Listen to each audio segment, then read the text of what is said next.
माझं नाव गंगाधर विठ्ठल डांबरे, मुक्काम पोस्ट करंजखेडा, तालुका कन्नड, जिल्हा छत्रपती संभाजीनगर.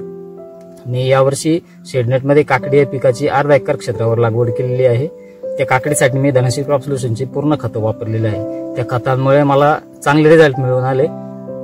माझी काकडीची फुलगळ पण कमी झालेली आहे आणि काकडीची क्वालिटी पण एकदम उत्तम प्रकारची. मला चांगले रिझल्ट आले त्या खताचे.